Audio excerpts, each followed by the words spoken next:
People have no idea what just happened in Washington. What you're about to hear changes everything we thought we knew about American democracy. This isn't just another political headline. This is the moment that will define the next decade of American politics, and the shockwaves are already tearing through every corner of this nation. Where are you watching from? Comment below. Have you subscribed to the channel? If not, do it now, because what's unfolding right now is something you cannot afford to miss. Here's the question everyone needs to answer. Do you believe the Senate has the constitutional authority to strip a former president of his political future?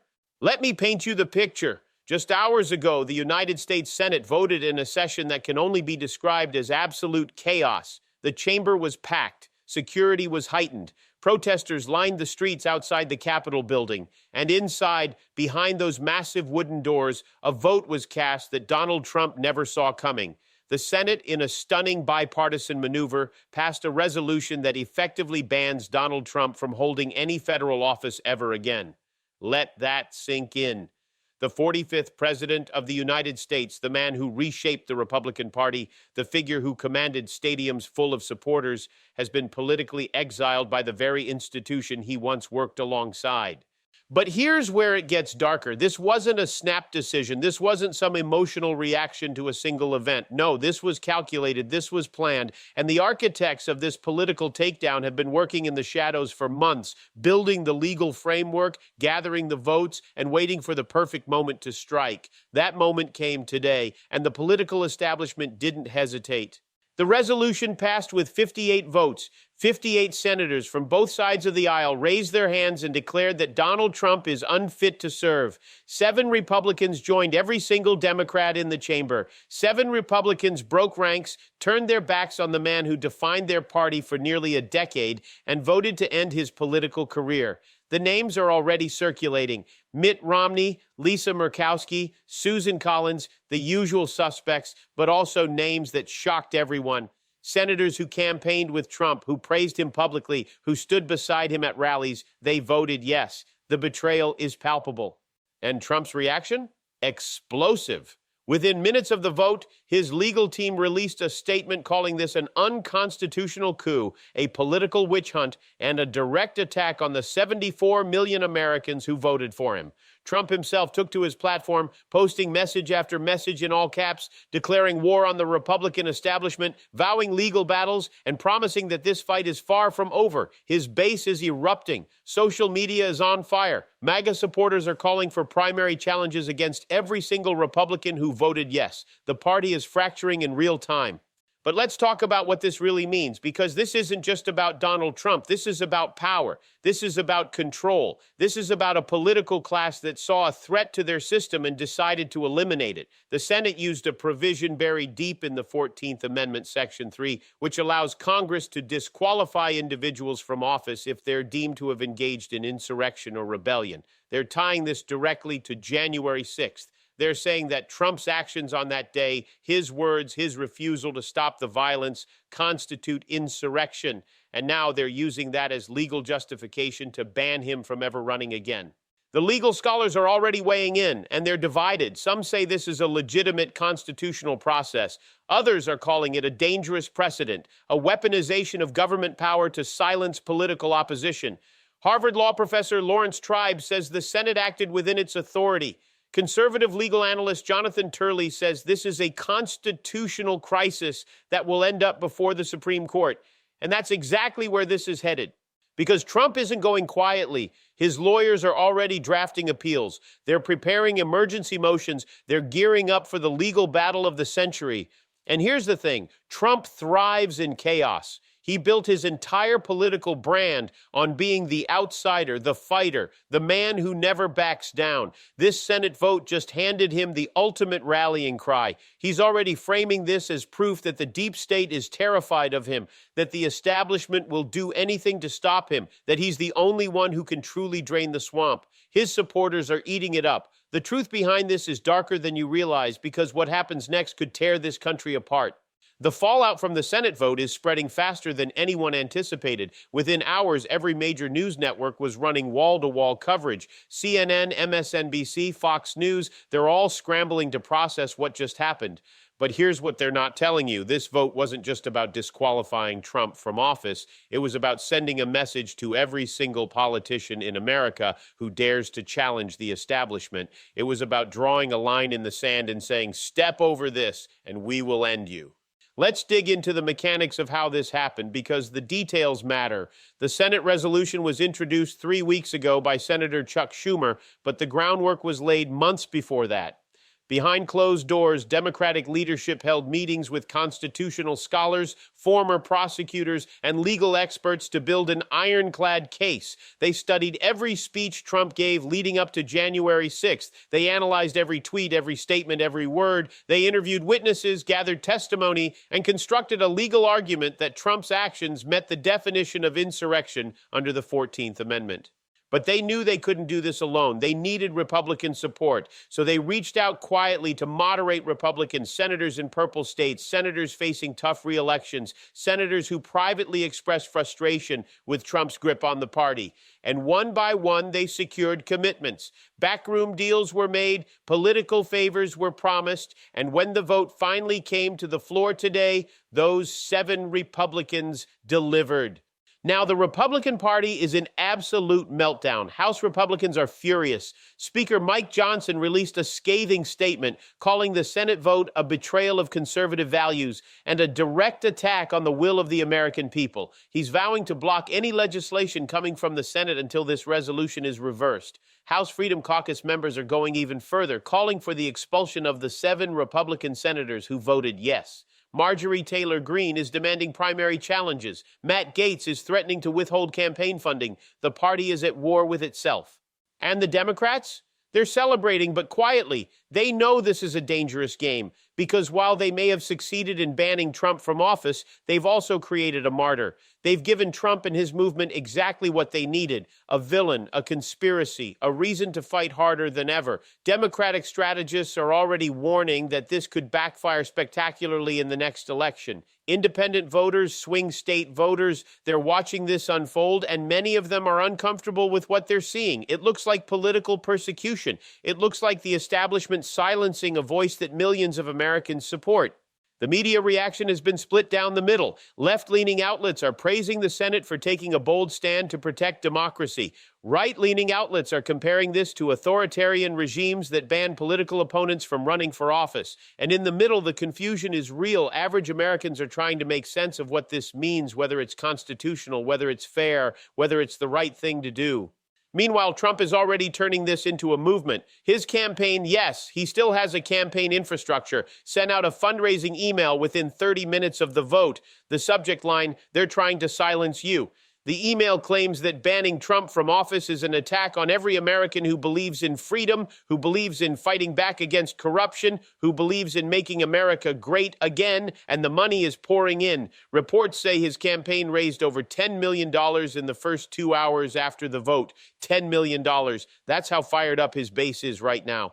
But here's the real twist. Legal experts are saying that even if the Senate vote stands, even if Trump is officially banned from federal office, there's a loophole. State offices, governorships, state legislatures. Trump could run for governor of Florida. He could run for governor of Texas. He could build a power base at the state level and use that to influence national politics without ever holding federal office again. Some are even speculating that he could run for vice president on someone else's ticket because the 14th Amendment disqualification specifically applies to holding office, not running as a secondary candidate. The constitutional scholars are having a field day with this. Some argue that if Trump is disqualified from being president, he's disqualified from being vice president. Others say the language is vague enough that it could be challenged, and you know what that means: more lawsuits, more appeals, more chaos. What you're about to hear changes everything, because the Supreme Court is about to become the battlefield. The Supreme Court of the United States is now at the center of the biggest political crisis in modern American history. Trump's legal team has already filed an emergency petition demanding that the court intervene and overturn the Senate's vote.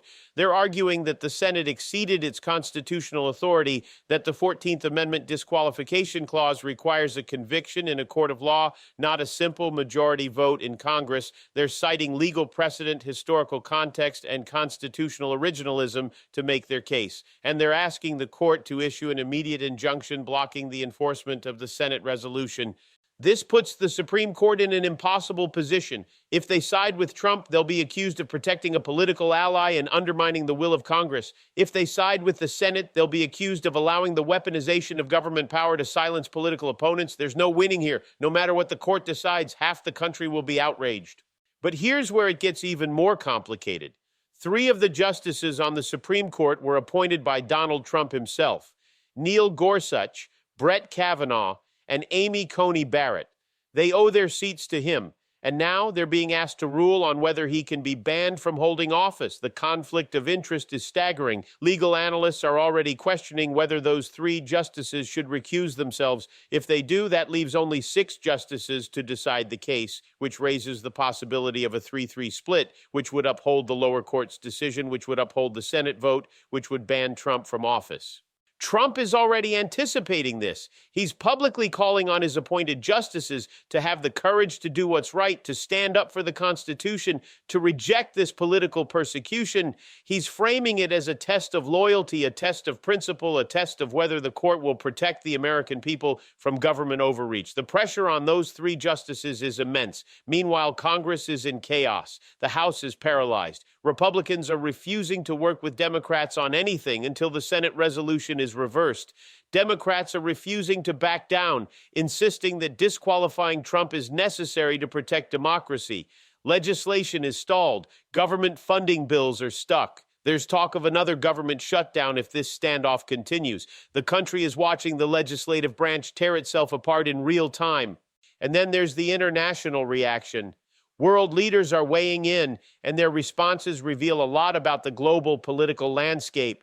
European leaders, particularly those in NATO countries, are expressing cautious support for the Senate's decision. They see Trump as unpredictable, as a threat to international alliances, as someone who undermined decades of diplomatic norms. They're relieved that he may never return to the White House. But authoritarian leaders in Russia, China, North Korea, they're having a field day with this. They're using the Senate vote as propaganda, as proof that American democracy is a sham, that the so-called land of the free silences its own political candidates, that the United States has no moral authority to lecture other countries about human rights and free elections. Vladimir Putin gave a press conference today, and he didn't hold back. He called the Senate vote a disgrace, a sign that American democracy is crumbling, that the ruling class in Washington will do anything to hold on to power. He compared it to the political purges of the Soviet era. He's using this to justify his own authoritarian rule, telling the Russian people, see, even in America, they ban their opponents from running for office. China's state media is running similar narratives. They're framing the Senate vote as proof that the American political system is broken, that the United States is no longer a model for the world, that multi-party democracy is inherently unstable. They're using this to strengthen their argument for one-party rule, for centralized control, for the superiority of the Chinese system. And in the Middle East, the reaction is mixed. Some leaders are concerned about what this means for U.S. foreign policy. If Trump can be banned from office, what does that say about the stability of American leadership? Can they trust the United States to honor long-term commitments if the political landscape can shift so dramatically? Others are quietly relieved, knowing that Trump's unpredictable approach to diplomacy, his willingness to abandon allies, his transactional view of international relations created instability in the region. Back in the United States, the protests are intensifying. Outside the Capitol, thousands of Trump supporters have gathered, waving flags, chanting slogans, demanding that the Senate reverse its decision.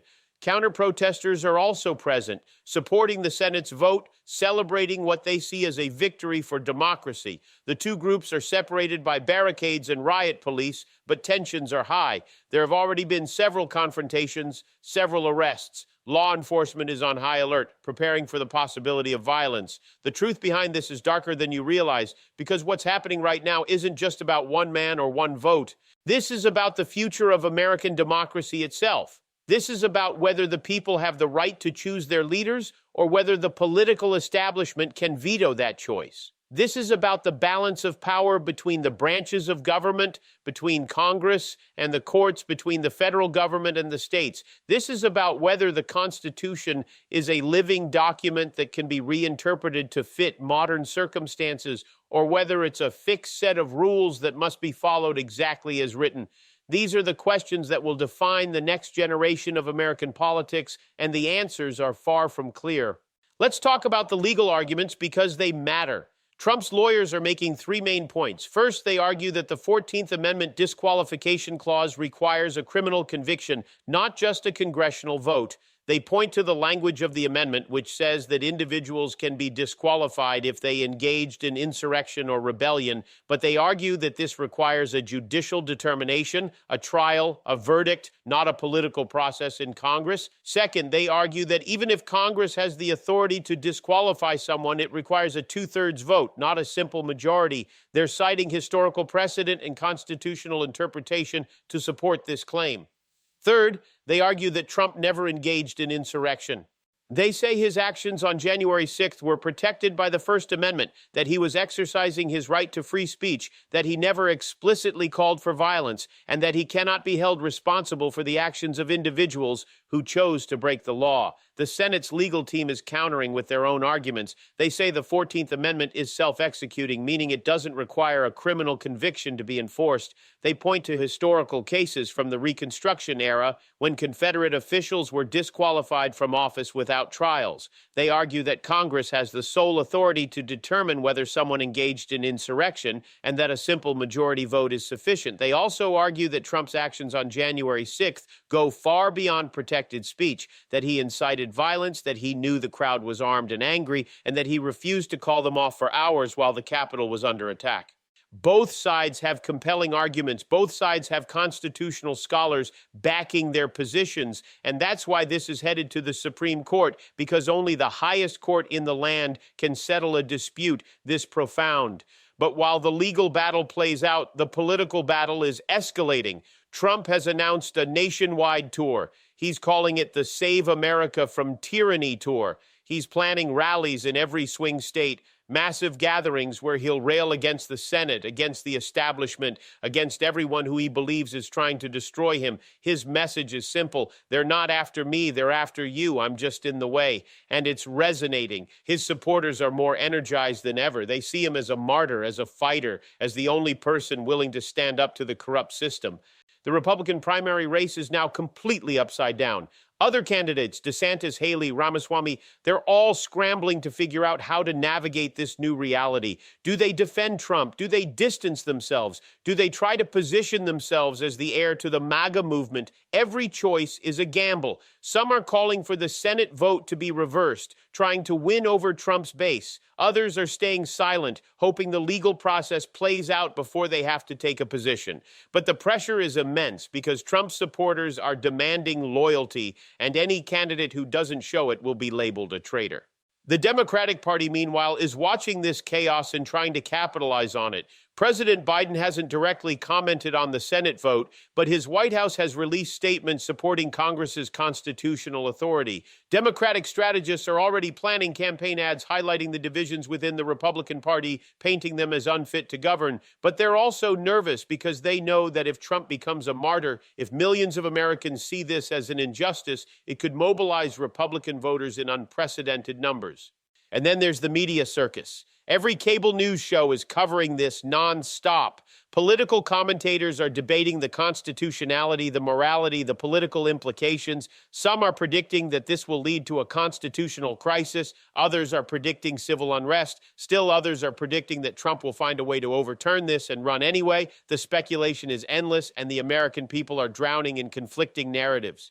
But here's what's not being talked about enough. The precedent this sets. If the Senate can disqualify Trump from holding office with a simple majority vote, what's to stop future Congresses from doing the same to other candidates? What's to stop a political party in power from disqualifying their opponents whenever they feel threatened? This is the slippery slope that legal scholars are warning about. This is why even some Trump critics are uncomfortable with what the Senate has done. Because yes, you might support banning Trump today, but what happens when the other side gains power and uses this same tactic against your candidate? People have no idea how dangerous this moment is because what happens next will determine whether America remains a republic or descends into something else entirely.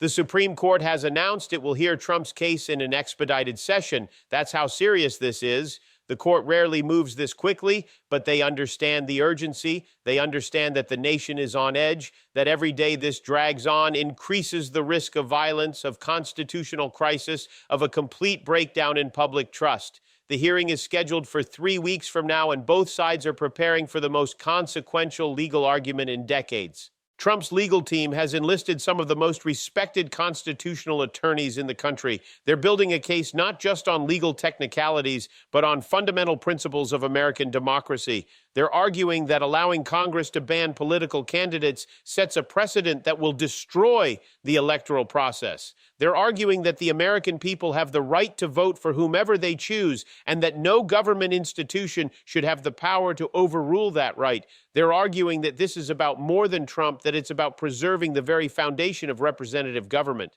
The Senate's legal team is equally prepared. They're bringing in former prosecutors, former judges, constitutional historians. They're arguing that the 14th Amendment was specifically designed to prevent insurrectionists from holding power, that the framers of that amendment saw the dangers of allowing those who attack the government to then lead it. They're arguing that Trump's actions on January 6th were a direct assault on the Constitution, and that allowing him to hold office again would be a betrayal of everything the nation stands for.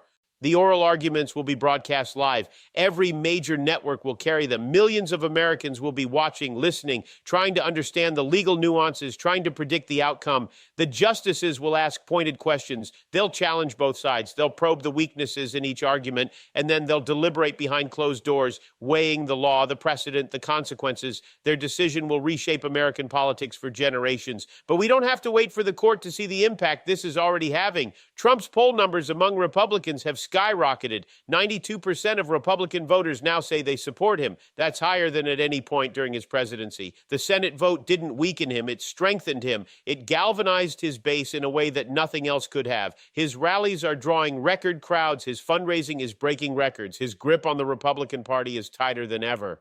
The Democratic Party is starting to realize they may have made a catastrophic miscalculation. Some Democratic strategists are privately admitting that banning Trump from the ballot could hand Republicans the presidency in the next election, because it will mobilize every single Trump supporter to vote, and it will turn Trump into a symbol of resistance that transcends normal politics. But it's too late to reverse course now. The Senate has voted. The legal process is underway. There's no going back. And the American people are deeply divided. Polls show the nation is split almost exactly down the middle on whether the Senate did the right thing. 49% support the decision. 48% oppose it. 3% are undecided. That's how fractured this country has become. There's no consensus. There's no common ground. There's only anger, fear, and uncertainty.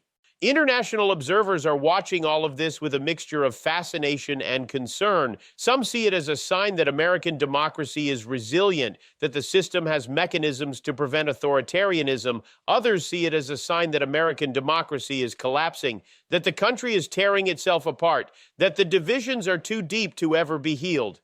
The world is holding its breath, waiting to see what happens next. So here are the final questions we all need to answer. Is banning Trump from office the right decision to protect democracy, or is it an attack on democracy itself? And what will you do if the Supreme Court rules in a way you fundamentally disagree with? If you've made it this far, subscribe to this channel right now. Hit that notification bell, because the story is far from over, and you need to stay informed about every twist, every turn, every development. The fate of American democracy hangs in the balance, and we're going to cover every moment of it. Thank you for watching. Stay vigilant, stay informed, and never stop questioning what you're being told. The truth is out there, and together we'll find it.